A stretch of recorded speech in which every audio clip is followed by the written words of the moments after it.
Is the Vice President for Research with the Foundation for Defense of Democracies, and he joins us now from our Washington studio. Thanks so much for your time, Jonathan. My pleasure. So Israel has agreed to release prisoners, but also approve new settlements. Is the government sending mixed messages? The government is sending mixed messages. I think I've mentioned on the show before that I believe that that Benjamin Netanyahu does not have a government right now in place that is on a peace process footing. In other words, his government has been one that has been preparing for a potential strike on Iran, and that has been the primary focus since his election back in January. He's got some right-wing elements within his coalition.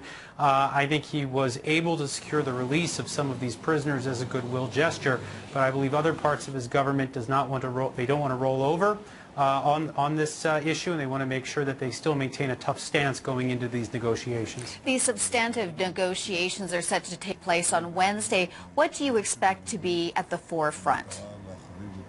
Well, I think we need to remember here that what we're still talking about is reaching an agreement about how to reach an agreement. So everyone is still stepping very gingerly toward this moment. I think, and obviously you also have to remember that you're not looking at the two top leaders of this of either nationality coming to the table here. You're talking about proxies, Tzipi Livni and Saeb Erekat, coming to Washington to negotiate. And so I think, you know, again, you're seeing a lot of keeping this at arm's length, at least for the time being. The issue of border and territory, do you see the U.S. taking the lead in that discussion?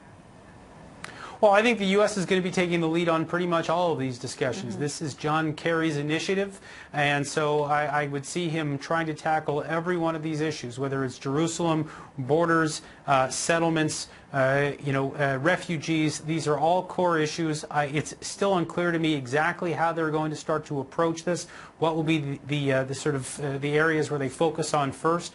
But there is a very full plate for Mr. Kerry. He's bitten off quite a lot. It'll be very interesting to see what he can chew. And is there optimism that these talks will actually lead to concrete decisions when it comes to peace in the region?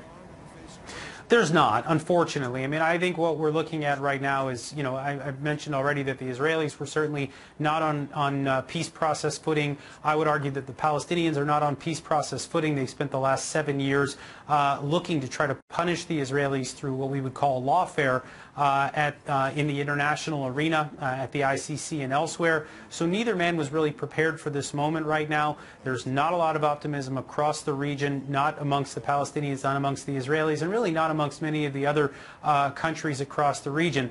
That said, I think we have to see that no one really thought that we would get to this point. Nobody expected Kerry to have the successes that he has had thus far, and so we really shouldn't count it out. But again, the overriding sort of sentiment right now is one of pessimism. All right. Jonathan Schanzer, Vice President for Research with the Foundation for Defense of Democracies. We'll have to leave it there, but thank you so much for your insights.